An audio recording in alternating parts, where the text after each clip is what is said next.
Wow, thank you so much for joining us today on this episode, Coffee and Conversations. We are so excited about the incredible guest that we have joining us today, talking all things virtual fundraising. Katie, how excited are you? Oh my gosh, I'm so excited to have, a virtual fundraising event and actually have it be successful. I think is one of the hardest things. It's hard to predict, it's hard to execute, and we're so excited because we have Greg and Rachel from Big Brothers Big Sisters Independence here with us today. Woo woo! So excited. Exactly. Yes. Can we do that? Oh my gosh. And I mean, honestly, like you guys have killed the fundraising game, and to actually, take a virtual event and, parlay that into a successful fundraising strategy, which is not easy to do. It's not easy to sell. It's certainly not easy to explain. So we are so excited to have you guys here, have you share a little bit of wisdom and some tips with some of our, clients and viewers who might be wondering if like virtual even works to raise money, which is so cool. But before we get started, we have coffee and you guys do not. So let's fix that. Can we have a cup of coffee? Absolutely. We have Ben from PHL Coffee who has created vanilla latte for you. Yep. And a dark chocolate mocha for you. Oh, thank you. Cheers, guys. Cheers. So exciting. Now we can all be on the same energy level. There we go. This is awesome. So we have been working together in the live side since 2017. I was actually calculating that last night. I was like, wow, I feel really old. That's a lot. That's a lot of time on, live events. And then obviously last year in 2020, making that transition to virtual. And, I think one of the reasons we wanted to sit down with you guys was you have mastered this, taking an iconic live event that is 1,000 people, an open bar, and NFL players walking down a runway, and everything that we can't do, but that had such a huge reputation, and converted it into something, completely different, but engaging and compelling virtually, and made it work. So we're excited to kind of dig into that. Yeah, we're looking forward to it. When you say we killed it, it's interesting to hear that perspective, because on March 16th, when the virus hit and everything shut down, we were like, what are we going to do? Because the nonprofit is really dependent on funds from those events. And so with virtually everything canceling, I mean, it's kind of a panic. And how do you adapt? How do you switch? Like, what are we going to do? And then trying to find the right partner to do that with. So. Yeah, and I definitely felt like we flipped everything. Like the timeline was backwards from how we normally think about it. Yes. The focus was not necessarily backwards because it's always about the mission, but how do we translate something that is so vibrant in a space to something that is online and people are enjoying from home, and that it was a puzzle, but kind of through working it out, we came up with something that we thought really worked. Yeah, you guys did great too. I feel like the multiple different, and I don't want to call them like maybe challenges, obstacles, but like you guys just found a way over it, under it, around it. Like I remember filming with the NFL bubble and, figuring out, okay, where can we film? How can we film? What can we do to capture this incredible content? And even talking with your sponsors and your leadership and being able to like visually paint the picture for them to understand what was coming. Like, I feel like you guys just took every different obstacle that came and rocked it out, honestly. Yeah, there were so many challenges. Like dealing. Greg's going to a very dark place right now. Give him a minute. Give him a minute. Dealing with Eagles players or just professional players in general is challenging enough on its own. Like dealing with their managers, agents, and most importantly, like their time schedules. So when you flip the bubble or you put the bubble into that as well, I think we were really concerned of whether we could even have them in a room together by themselves, much less in a forum where people are going to be talking to them. So I mean, let's like back up for people who don't know what the bubble is. Like, explain what the bubble even was. Yeah, we just refer to it as the bubble. The bubble. So the bubble was mainly for the NFL players, actually professional sports teams in general. So if you remember earlier in the year, the basketball championships were held in Florida, and all those players were required to be in a specific location and not have any contact with anyone, and they called that the bubble. For the NFL players, it's a little different. Like they're tested every day for COVID. They're allowed to be around only their players and coaches and the closest members of their family. And it's really to control the spread of the virus because anything could impact the season. And so early on, we were really worried about this in terms of being able to have access to the players and have them actually participate even in a virtual environment for the new event, our Fashion Touchdown event. And that was very concerning. And then I know Rachel had a bubble of her own, really, when we were talking about our sponsors and how they had to maintain social distancing. I don't know. Yeah, I mean, we work very closely with our sponsors and with the NFL players. I think the thing that we learned is in these times of uncertainty or in these uncertain situations, we really had to listen to the people that were participating to see what they valued and what they felt comfortable with. You know, we came up with this whole concept for the NFL players. We're like, we will send you cameras and you can video on your own and we won't be anywhere near you. And they were like, not my jam. So we're like, okay, back to the drawing board. What do you think will work within your regulations that you feel comfortable with? And they're like a barbershop conversation. One of the challenges was trying to translate this into the benefits that they're used to, which are amazing and dynamic. And really we had to kind of reframe it. It was about exposure and about the reach of the event. We were very lucky that Comcast came on board and put us on the X1 platform for a month. And that's not exposure that you can normally just buy. So it became a once in a lifetime investment in the event and in the mission. Well, and talk too, just kicking it off, about Fashion Touchdown, because I know you guys worked so closely, Fashion Touchdown. We just came in for really front of house, but talk about what the event was previously and how it converted.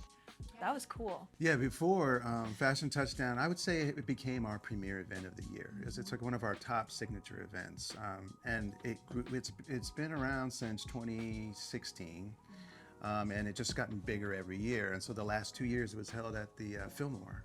And we really blew it up the year after the Eagles won the Super Bowl. And it would have anywhere from... That was a good year. Everybody was so excited that year. We didn't even have to sell tickets.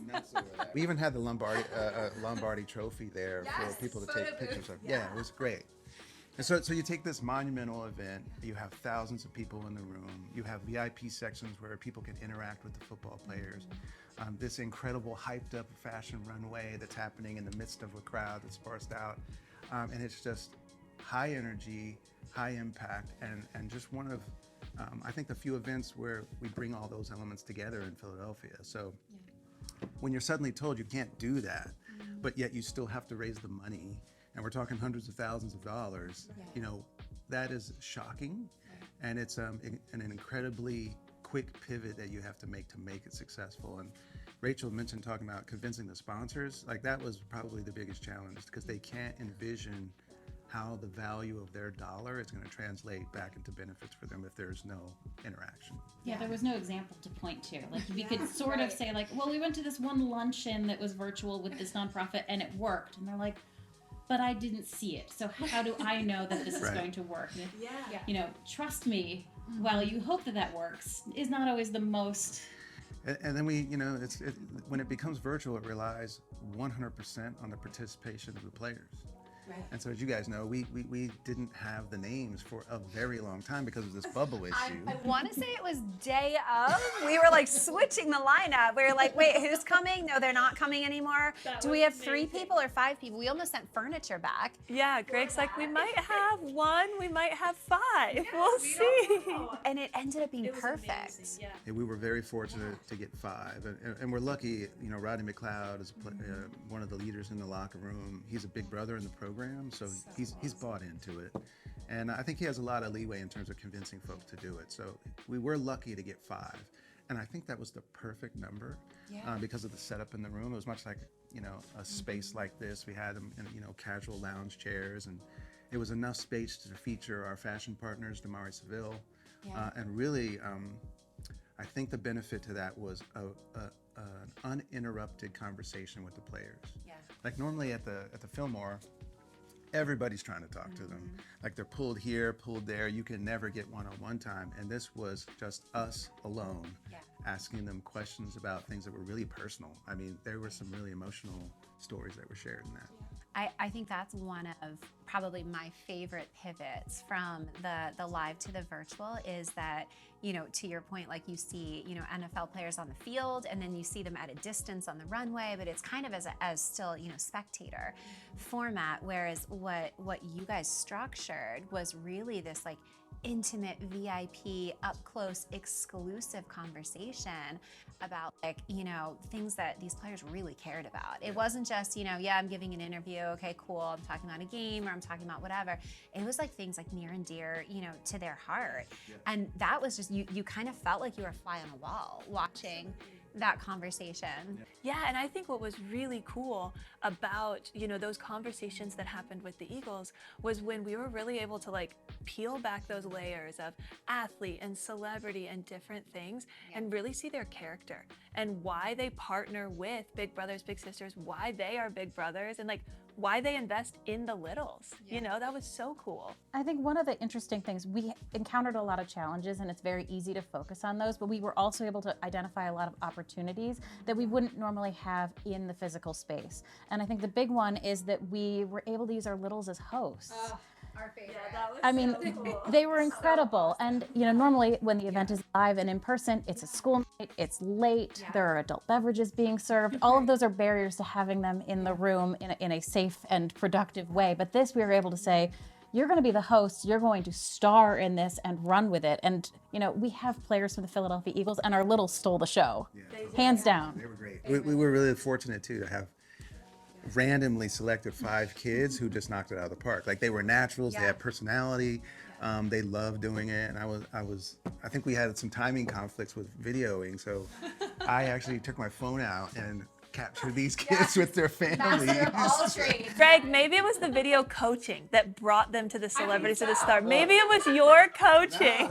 They were absolute naturals. I was so surprised and so happy. But I think that was so fun to write for and then to actually like coach out of them. It was amazing. And I think, you know, one of the conversations we always have about the live event is like, okay, how do we, you know, incorporate the littles in a way that, you know, doesn't feel artificial? And, you know, in some ways with live, they're always kind of out of their element a little bit. You know, they're dressed up, they're in front of 1,000 people. It's kind of nerve-wracking. But I think, you know, to your point, this was an opportunity to have them like in their comfort zone, in their own backyard, and they owned it. I mean, that was just something I don't think you could have had. And we treated them like celebrities. Like for the night of the broadcast, we sent them goodie baskets for their family so that they could tune in and just enjoy and party at home and like see themselves on the screen. Absolutely. I was going to say, you know, imagine yourself like being in this program and you're participating and you're selecting your event on Comcast.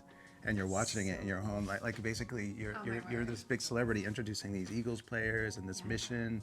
Like I think that was a home run. It literally gives me goosebumps just thinking about it. The opportunities that the kids had and for them and their parents, you know, to be able to see that. That's so cool. I just want to know, was that the best intro that Marcus has ever had with that little who like ripped up his paper and bio and threw it over his shoulder?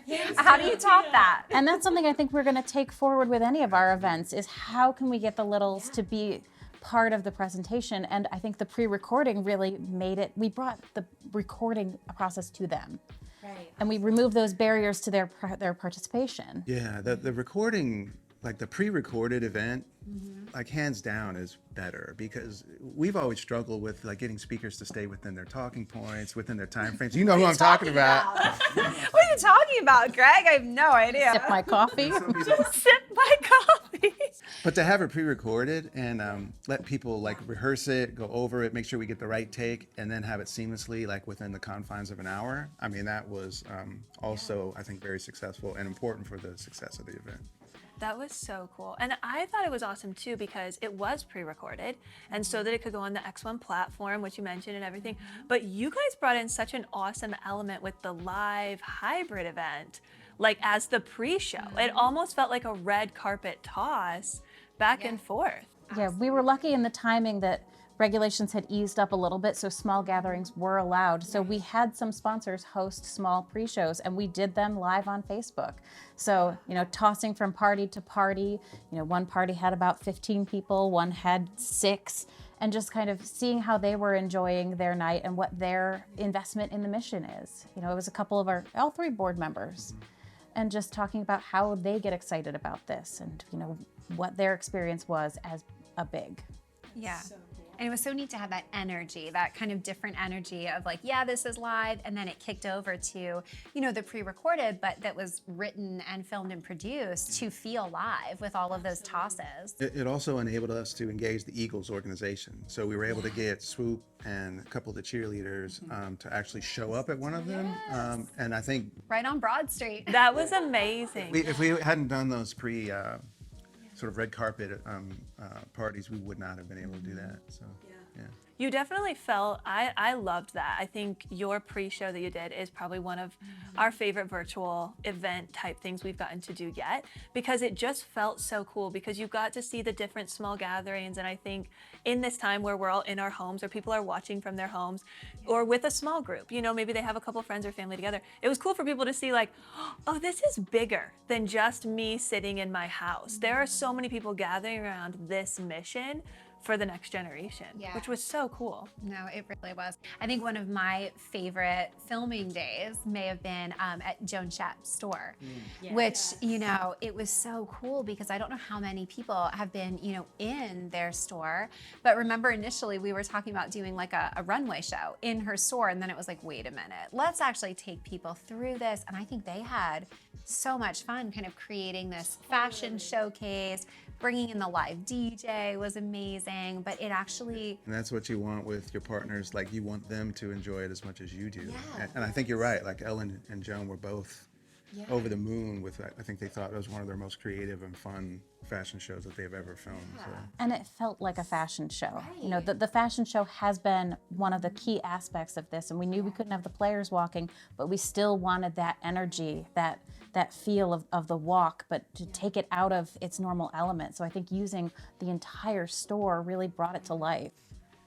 That was so much fun. That was like a party at like 7:45 in the morning. I will never forget, we were like literally standing out on the street and the models are in the window, right, as mannequins, and then like come alive to this fashion show. Like, that was so cool. And what a cool story too, that you were able to really spotlight the partners and their stories, because their shop had just like been rebuilt after everything that happened in the summer of 2020. And so there was so much going on. I mean, you're in the midst of a pandemic. You have unarmed Black people being killed by police, right? And it sparked these protests across the country. And Philly was a hub spot for that. Like we were, that was part of the contingency plans. Like, well, there's an election coming up the week before this event airs, and there's all kinds of protest and conflict around that. So how do you navigate all of those things and make this successful in the end? Contingencies had contingencies. I don't think I've ever done so much scenario planning. And if this doesn't work, we pivot to this. And if this doesn't work, then we can do You that. could choose your own adventure book. There were 19 different endings we'd written, and it was just like, okay, so true. go to page 27, here we go. And Rachel, you do it also calmly, like with a smile. You're like, the world is falling apart, but it's okay. We are moving forward. This is the best thing. Rachel's on the phone. Fabulous, fabulous. Okay, we will work on that right now. So amazing. But you guys you took the different obstacles and the different scenarios that everyone was experiencing in the world, and really, like, number one, brought awareness to that, which was incredible. But number two, really did showcase the story, showcase the heart in the midst of it, and brought so much life to that season. Absolutely. It was really inspiring. Can you, I know there was so much that went on like behind the scenes with those conversations, but like internally, because obviously we only know, you know, sort of the external perspective and how awesome it was and all of that, but like how difficult was that internally to sort of, you know, push something like this through and sell it and convince people to put money in it? I mean, that was a full-time job in and of itself. It was, I think we benefited from the fact that we made the decision to go virtual pretty early. Like, we made that call probably end of May for a November event. Kind of, you know, pull the trigger, and, you know, if we can have something in person, which we didn't think we could, we will cross that bridge when we get there, but let's commit to this path. And that really helped us. It helped us in kind of telling the story, of doing our due diligence, of saying like, this is what we foresee as being what we can execute, and here are the benefits associated. I mean, we're so thankful to be working with you guys, because we were able to do some really great benchmarking, and you were able to kind of point out some similar projects that we could look at and use for some reference points, because we were in uncharted territory. Yeah, at the beginning, I actually had a full head of hair, and now I don't. One thing that was really helpful, though, in terms of what Rachel's talking about, you guys forcing us to write the script and the program and run a show early, like really early, and so early. So early. but that helped people see the vision, Right. and once they see it played out on paper and see all of the things that are happening around that program, that helped us sell it, and so that was really beneficial. And then we also had an early filming process, so when you get a few of those videos and you can tease them to your committees that are running these fundraising sponsorship solicitations, like they can use that to help people see what it's going to look like. So that was key. And having all of those things done early, we were able to start seeing some of the metrics come in. So we had a really aggressive social media campaign, and we'd put just like a little bit of funding behind it, and we were able to see the engagement rate was blowing previous years out of the water, because people were really excited about it, because we had these assets and they could see it and point to it and be like, oh, that's exciting. I think everybody's in a virtual environment too, so a lot of people are doing this all day.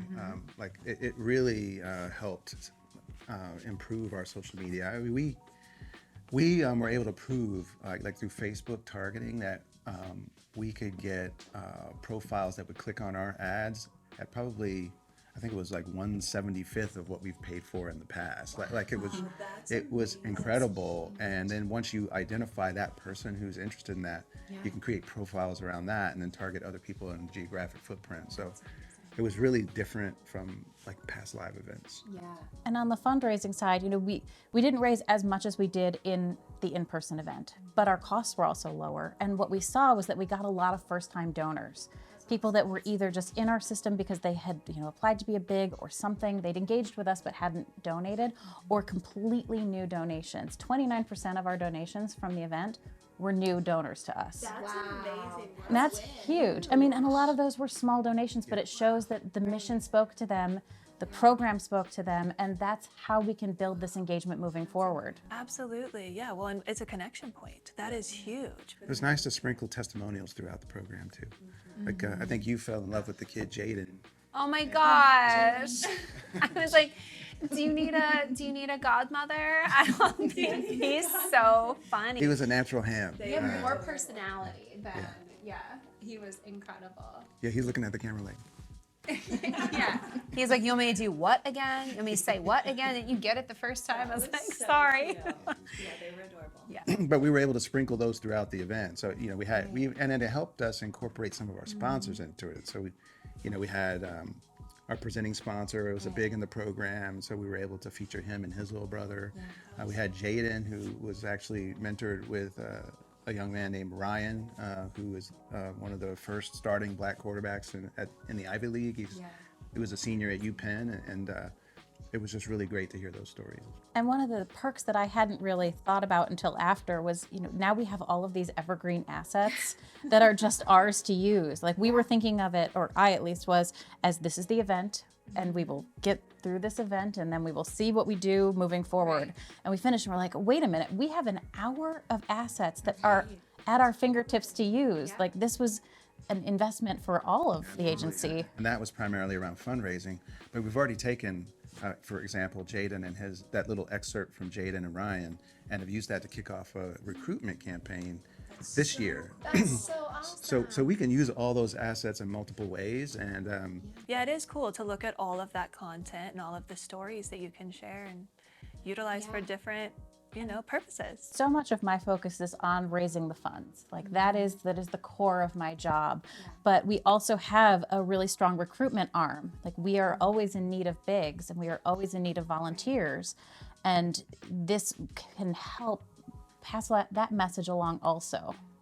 Well, Rachel, I know one of the things, you said you focus a lot on the fundraising piece. And I think, you had kind of discovered early on a formula for really maximizing fundraising that almost total opposite of what happens at live events, where you kind of focus in the room in that moment, sort of, raising those dollars.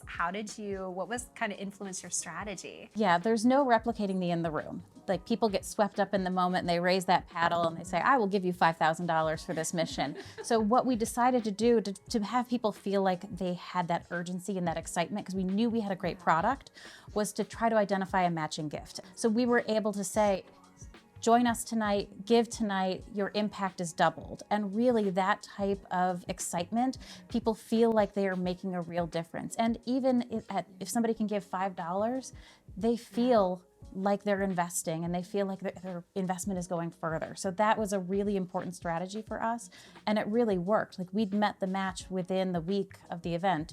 We set the goal of, our event was November 9th. Giving Tuesday was December 1st. So we're like, we'll run this campaign until Giving Tuesday or until the match is met. And it was just done. It was like, oh, I guess we just thank people now. This is fantastic. And the beauty of it is that the 20,000 was actually reached, so it becomes 40,000. And for us, like, that means kids are impacted right away. Like it costs roughly $1,500 to support a mentoring match for 1 year. So just think about that challenge alone helped a group of kids, and you never know what's going to happen with the potential of those kids. So those kinds of fundraisers are critical for us. There's so many aspects to it. I mean, it is a unique event on that front in terms of who's participating, who's sponsoring, who's attending, and then there's many tangential partnerships associated with all of that. And so our goal is really to spread our message as wide as possible. So the more word of mouth and brand awareness we get through that, the better. I think having that 1 hour dedicated program and then having Comcast make it available on their platform open things up exponentially. Because I even know some of my personal friends were watching on Comcast, and they shared it with other family members who were in Missouri and California. Like it's completely different audience. You guys did so great with that, and it was an honor to be a part of your extended team. We say all the time, our companies really believe in the next generation, and if you want to shape the future, you have to shape those who hold it. And so being able to partner with you guys in this aspect on this project was just honestly such an honor to us. It was fun because you guys are amazing and we love you guys. But There's no way we could have done this on our own. So I think choosing the partner is the most critical aspect. So you guys brought things to the table we hadn't really thought about, which was awesome. Holding us accountable, even though Greg, do you still love us after our timeline? I'm like, it can't happen that fast. We're like, we have to hit this date. We have to get it If out. it makes you guys feel any better, we're pretty picky about our clients too. So we fired a bunch of them, actually. I heard the last guy talking about they did it all in 90 days, so I didn't feel so bad. No. Yeah, no, that was one of his lessons learned, though, I think. Yeah. Just FYI. No, I'm just kidding. It was good, though. You guys rocked it out, and I think we got everything done. And what's exciting is because you guys did stick to that timeline and were willing to do that, then to Rachel's point, all of that content that you had to promote Gave us was amazing. We Gave weren't us pushing 3 to it the 4 day weeks of. to promote it, as opposed to setting up an entire venue and managing registrations and all that stuff. It eliminated all that. You have to be flexible and open-minded and be willing to do something completely different than you've ever done before. And you got to take a leap of faith that you have the resources and the brain talent through yourself and your partners to make it happen. Because if you had asked me in March what our event would look like as it turned out, I wouldn't have come even close to that. So my advice would be to really be open-minded and try to play out multiple scenarios and be really creative in terms of how to make a virtual event work for you. It's a new world and we're all kind of learning it together, but being able to reassure people to say, no, this investment is actually probably, you'll get greater benefits out of it because of the visibility, because of the exposure. That messaging, it took us a while to find the footing with that because we were kind of navigating this whole new territory and learning it ourselves, but really kind of taking heart in that is huge. Well, I think the takeaway we got is that any event we do now has to have some sort of aspect that is public facing in a virtual way, because the ability for our families to participate from the comfort of their home, it really built more investment in it from the people that we serve.